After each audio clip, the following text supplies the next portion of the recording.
I'm sharing my makes for the month of January. Well, most of my makes for the month of January. And I decided to change my format of filming my monthly makes. I thought it might make more sense for me to have the make on while I'm telling you about it. That way I remember all the details and any tidbits I want to talk about. Also, it saves me a little bit of time when sewing because I have another setup here. So immediately I finish filming the clip, I can just take a picture and I'm done. So I'm killing multiple birds with one stone. But let me know if this format actually works because it might actually be it might be easier for me to film and yeah, also easier to edit as well. But then I'm going into unnecessary detail again. Welcome back to my channel. My name is Moyo and this is Afrohemian, where I share my creative side. Like I mentioned, I'm sharing most of the things I made in January, and it's most of it because January was quite chaotic, and I did quite a bit of sewing towards the end of December slash the beginning of January. So the lines are kind of blurred for me. I don't really know the specific pieces that I made in January or late December, early January or late December. So that's why I'm just showing you things where later in the month I had ideas and clear plans for. Don't worry about the ones in the beginning. They were mostly just really simple round neck tops, nothing special. I think there's one that was actually that I liked, one design I made that I liked, and I had made a version of it already in December, and I think I just made another version in January. I wore it on date night. I'll put it up here for you to see. But aside that, maybe I made one or two other tops besides that. But I digress again. So on to the things that I made specific plans for. As I have grown in my sewing craft, actually this is my 10th year of garment sewing. So I've mentioned before that I started sewing by sewing bags, and I started back in 2012, and before then I dabbled into sewing, but 2016 was when I started taking garment sewing really seriously, and I was actively making clothes that I was wearing. And as I have grown and developed and improved my skills, also my process of making has also evolved and changed. So when I started out, because I'm self-taught, there wasn't like a lot of, there might have been YouTube videos back then, but I lived in Nigeria and watching videos on YouTube using internet data was quite expensive. So I focused more on Pinterest pictures. So I would just look at pictures of patterns and pictures and like sketches of outfits, and then I would try to recreate. This wasn't so difficult for me because I was already making like a lot of bags, and I was making bags just based on how I see it and trying to deconstruct and figure out how it was made. So I just kind of translated that knowledge into garment making, figuring things out, experimenting, testing, making a shit ton of mistakes. But that's how I learned. And as I have grown and as the years have gone by, most of my inspiration still comes from things I see and Pinterest, especially. Um, but the thing with Pinterest is there are now so many ideas. Sometimes you might have like an idea of a dress that has princess seams. There will be so many variations of a dress with princess seams. You can have square necks, you can have V necks, you can have the seams curved, you can have the seams starting from the armhole, you can have it starting from the neckline, you can have it starting from the shoulder. And because I'm somebody who like I thrive on ideas, there are times where there are things that I see something and I want to make it, and then almost immediately I'm seeing a slightly different version or slightly different iteration of the same thing. And then I also want to make that as well, and then I get confused. And most times, especially in the past 2 3 years, I've noticed that I've been suffering a lot from decision paralysis when it comes to making, and it's one of the things or the biggest blockers I have. It's not that I don't have ideas, it's that I have too many ideas, and it's difficult to curate those ideas and actually nail down a specific thing I want to try, or maybe one or two different versions I want to try. So I'm giving you all this background to say that so towards the end of last year, I decided to start sketching the ideas I want to make. I started sketching as well, I think back in 2018 or 2019, 2017, 2018, thereabout, but I have not really been consistent with it, and I only pick it up and drop it back again. So if you check my sketchbook, you will see varying skill levels because the times where I was really consistent, I got better and better. And then I'll leave it off, and then my sketches would look kind of kind of caricature-ish. But it's part of the flow. Anyways, so towards the end of last year, I thought that maybe a good idea might be to, before I make, especially if I have an idea and I have multiple variations of that idea that I want to test out, it might be better for me to sketch it out first and play with those variations on paper, and then narrow it down to maybe one or two that I want to test out actually on myself. So I started that towards the end of last year, and in January I really put that into practice, and I would say that it helped me tremendously. And I think this is something that I'm going to be doing going forward. And I think it's going to do two things: one, improve my drawing skills, and two, and also help me arrange the multiple thoughts that I have in my head. The first thing is obviously what I am wearing. So this is the 12 for this design. I actually made something like this maybe 5, 6 years ago. um, and I love it. It's really easy to wear. It's something where I don't need to think about it. I can dress it up, I can dress it down. Jumpsuits are my favorite things. You already know this. But I have wanted to recreate this, but for some reason, the after I made the first one, which turned out perfect, and because I did not necessarily draft a pattern for this, I just did it freehand on the fabric. It was difficult for me to recreate the exact same fit. So I've had this sketched out, and this I've had sketched out since maybe 2021, but I never remade it. So I decided to actually just remake it. And this was my test file. So this fabric is a polyester fabric, but it's kind of like a tweedy polyester fabric. It's quite textured. And I wanted to use it to make this first version because with the elastic and the slightly puffy sleeves, you need some fabric that has a little bit of structure. So, and I did not really have a use for this fabric for any other project. So I made this, and in this version, I put in pockets. The first version I have doesn't have pockets. So that was an improvement I made. And I really love the way this turned out. And I was really excited. I initially put elastic on the cuffs, no, not cuffs, on the hem. But I've realized that that doesn't necessarily suit me, or I don't like the way it looks. So I don't mind the tapered leg, but when it's elasticated, there's just it gives it this funny look on me. So I just left the legs tapered, and I much prefer it this way. And so this was the first version I made. I think it looks really, really nice. And like I mentioned, I will take a smaller clip and also insert that in case so that you can see the full thing. So this was my first make. And after this one, I went on to make two more versions. So I made one in black and another one in a beautiful tie-dye Adire fabric. And I really love these. I'm probably going to make a couple more because it's just easy to pull and it's really nice to style. I have tried to pair this with like a lace turtleneck that it's layered under this and it looks really, really beautiful. And it's just, I just love it. I think it's just a really nice, staple piece for me.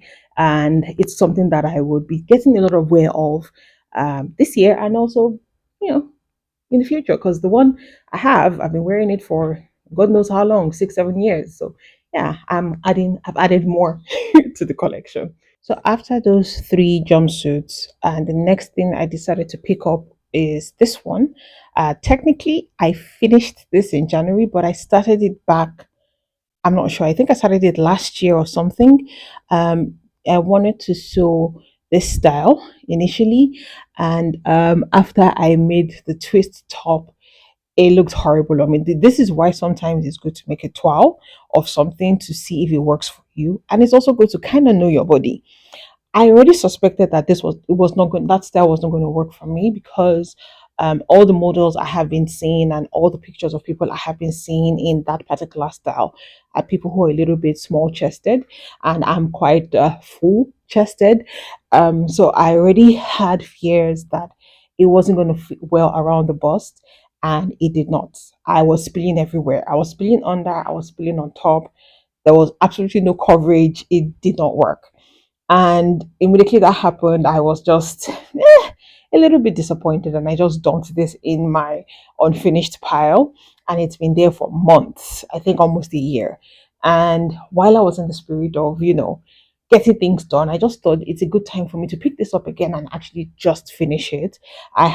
Luckily, I had enough fabric left over. So I just decided to make this simple top, or this simple bodice to go with the trousers. There were a lot of fit adjustments I needed to make, because I think the other thing I did was I made the pants a little bit too tight.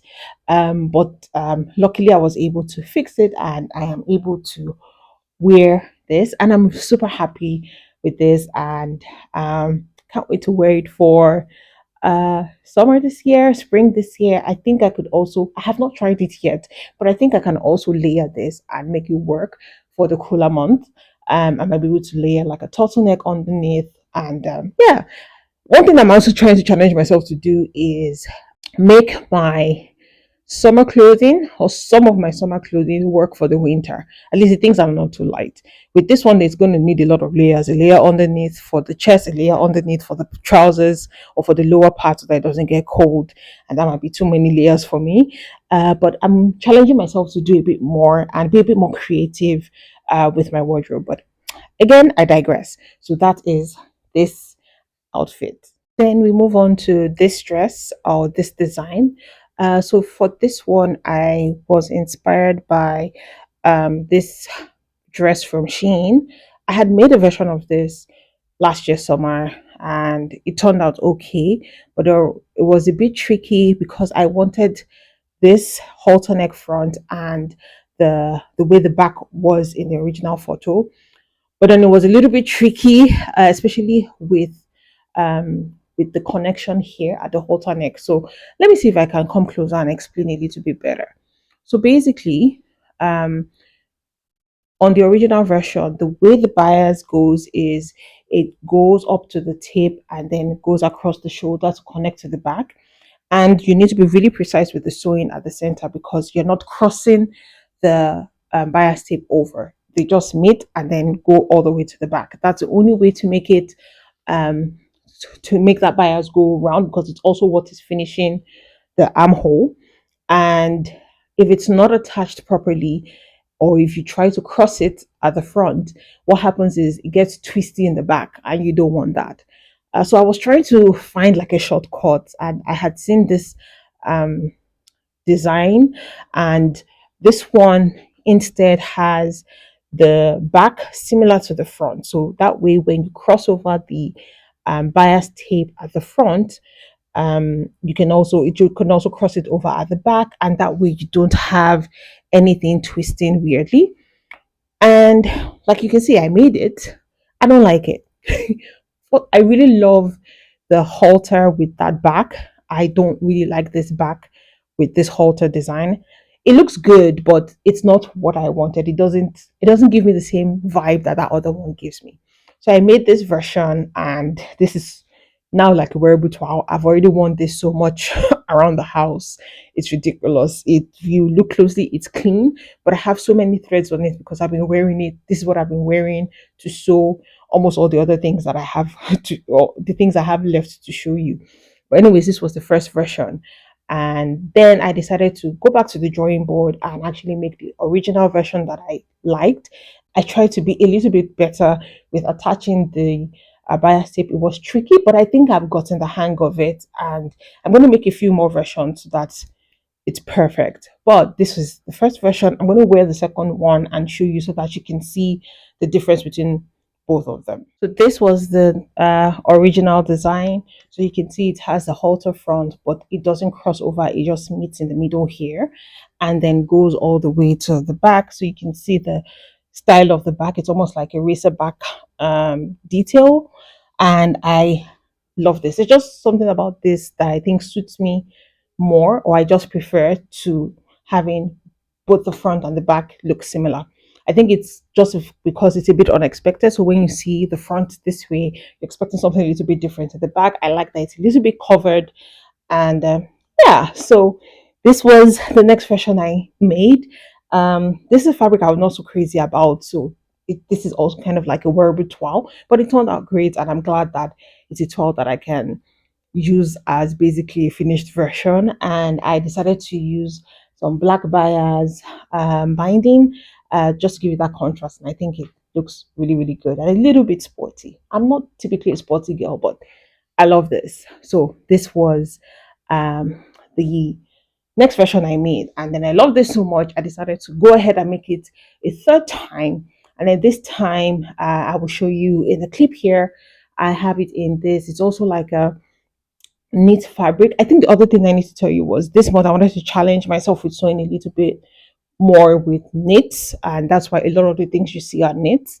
So it's also a knit fabric, and I decided to make the bias out of the fabric itself, and then I made the bias tape a little bit thicker, and I loved that as well. I love the thin and the thick bias. I think it just depends on the fabric and the vibe you're going for, but I am crazy about these versions, and I can't wait for summer because I feel like I'm going to make a few more, and it's going to become a staple in my wardrobe. I also love the fact that it's something you can just throw on in the house, and just wear a long cardigan over it. So it's really, really great loungewear. It's easy to wear.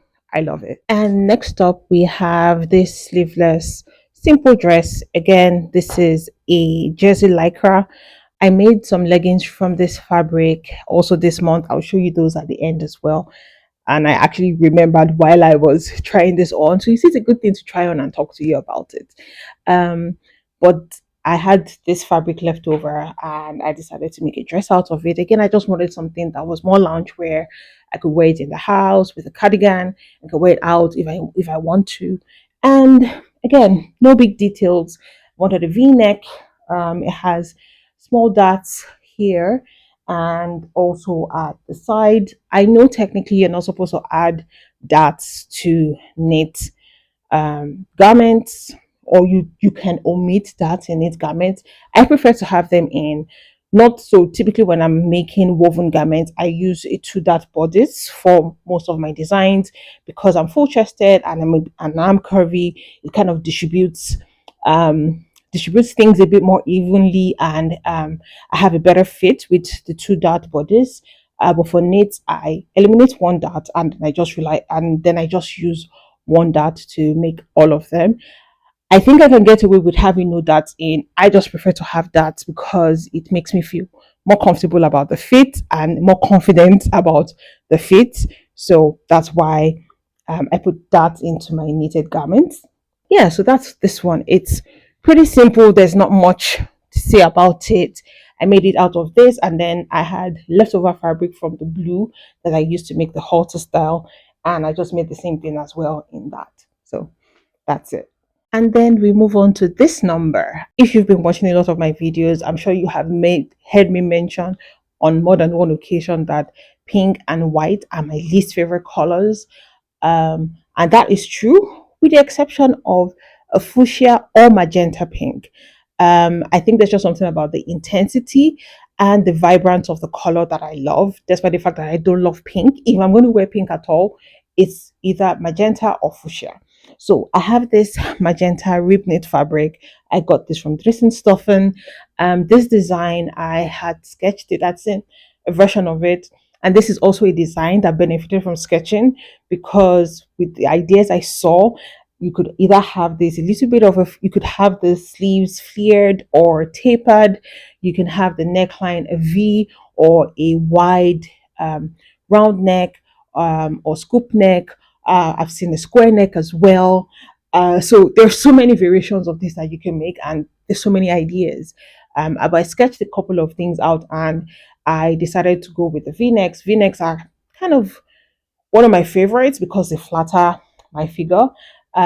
So I decided to go with the V-neck first, and after doing the V-neck, if I want more versions of this dress, I can always play with the other necklines. But for the first version, the V-neck was what I decided to go with, and sketching helped me come to that decision quicker.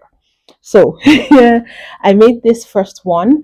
This is actually the 12 because I got a couple of cotton rib knit fabrics from Stoffen as well. This is a polyester rib knit.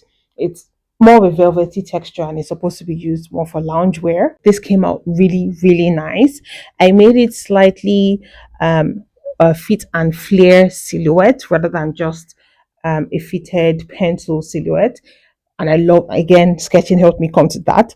I love the fact that you can do so many things with this specific design and come out with something different or something that looks slightly different. So, anyways, this was the 12. I love it. And then I went on to make another version in black, which I'm going to put on. And here is the black version. Now, there are a few things to talk about here. One thing I forgot to mention while I had that one on, or the pink one on, is to have the bottom placket. I just made an extension of the center front. So basically, the bottom placket is not a separate piece, it's just a continuation of the center front that's then folded over. And it was a challenge to sew buttons onto that. I learned a new technique with my machine on how to sew buttonholes onto knit fabrics. I had to um, increase or no reduce the pressure.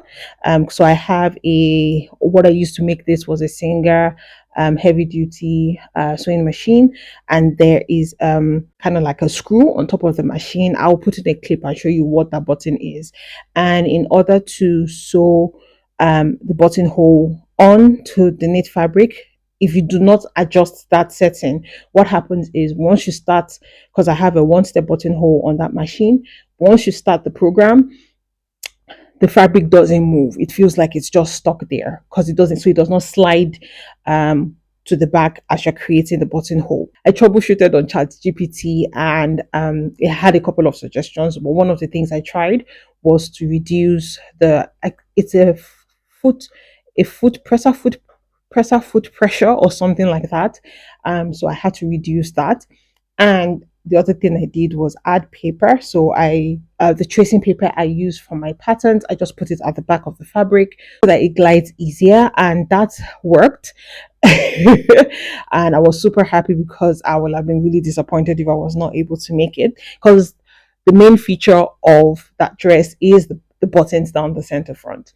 So yeah, I'm glad that worked out, and I've learned something new on my machine and dealing with knit fabrics, which is one of the goals, I guess. If you want to learn, if you want to work more with knits, then you're going to learn more tricks with sewing it, I guess.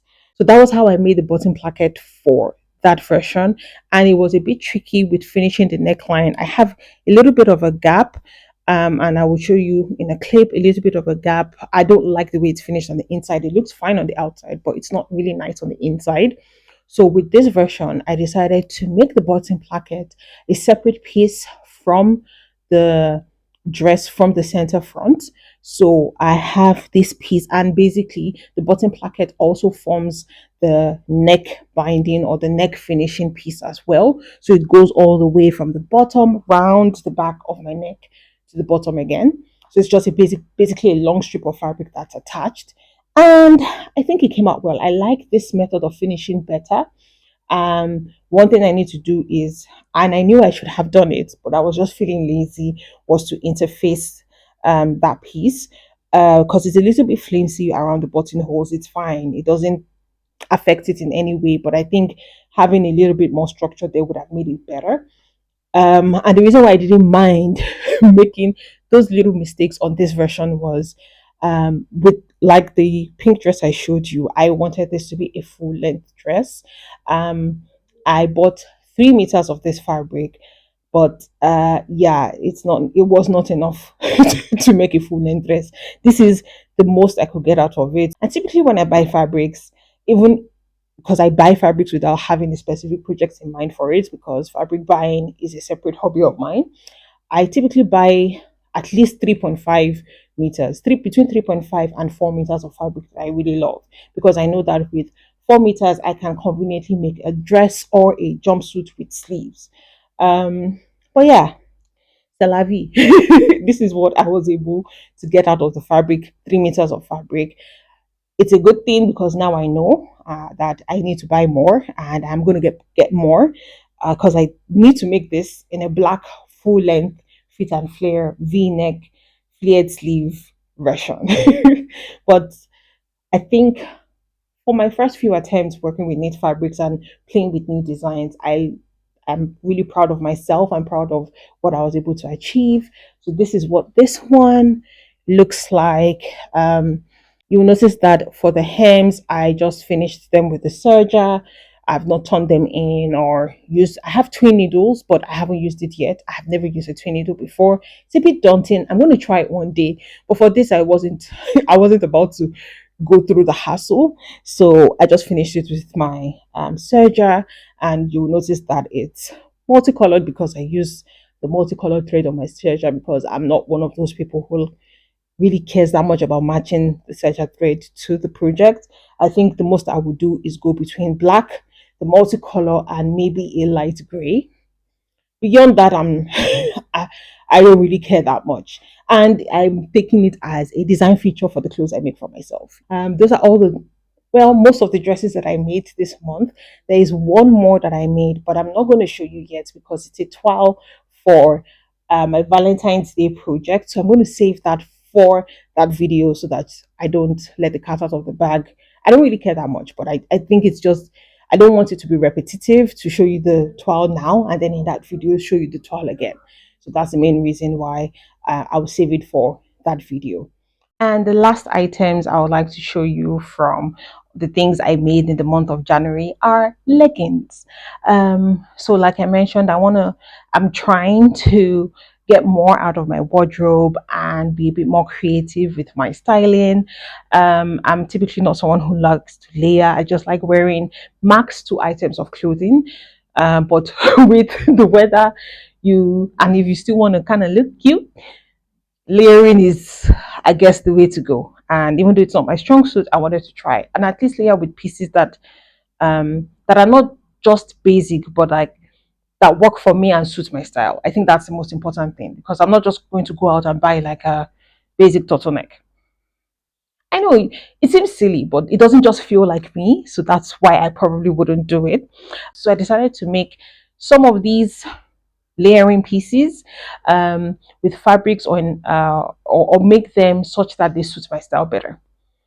So I made a couple of leggings, and in total this month I made 6 leggings. I'm going to show you. I'll try at least try and show you. So the first ones I made were out of velvet. Velvet is another one of my favorite fabrics. So I thought having some velvet leggings in basic colors might work, and because it's velvet, it's a lot warmer as well. So I got this black stretch velvet and navy blue from yesfabrics.eu. I have actually used this fabric before. I used it to make a party outfit back in 2024. It was a monostrap jumpsuit, and I think I have the video up here. I'll have it linked. So I just went ahead. It's really stretchy and comfy, so I decided to make leggings. I bought a couple of more meters and made leggings, and now I know that from leggings I just need 2 meters of fabric, and that's good to know because if I want to buy fabric for leggings, I know just to buy 2 meters.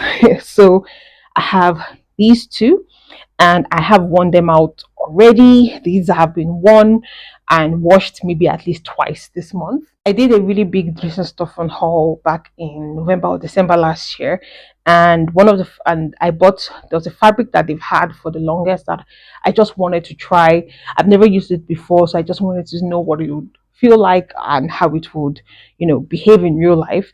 I probably should have just bought a swatch, but I live on the dangerous side. So I went ahead and I think I got 3 meters each, either 3 meters or 4 meters of this fabric. So it is a denim jersey fabric. That's what it's described as on the website.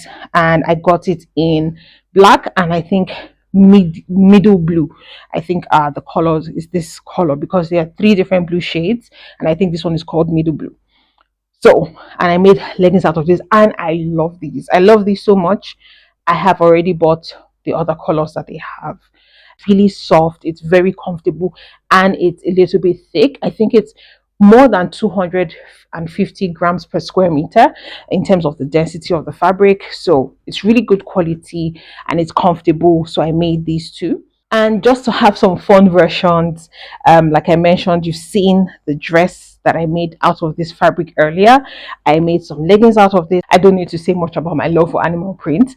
So I just made one in these.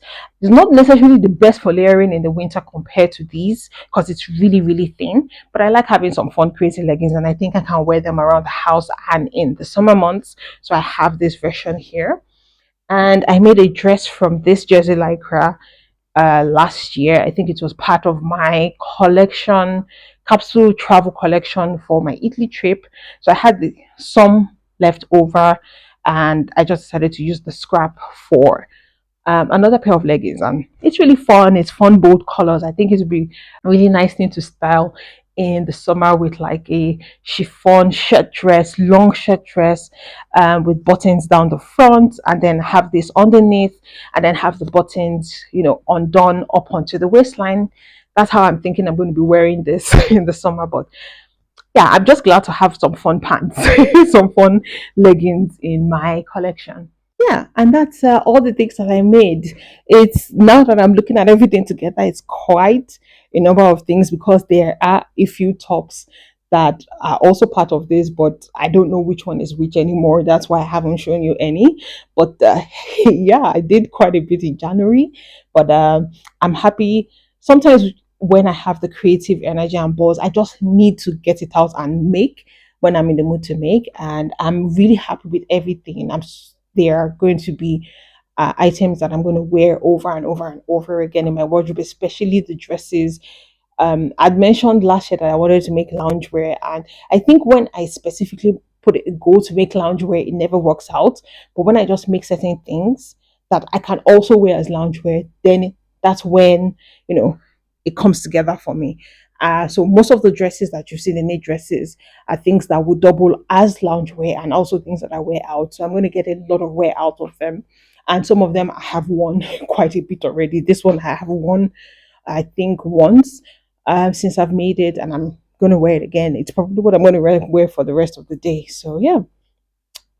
Uh, Thank you so much for joining me today, and I hope to see you in my next video, a Valentine's Day dress video. I would try to record the process. I'm actually going to make that dress today, so I'll do my best to record as much of the process as I can so that I can get a video about that out for you. Thank you so much for joining me. If you stayed this long, thank you for listening to my ramble. Feel free to like and comment if you love this, if you like this kind of content, and subscribe as well. And I will catch you in the next one. Bye.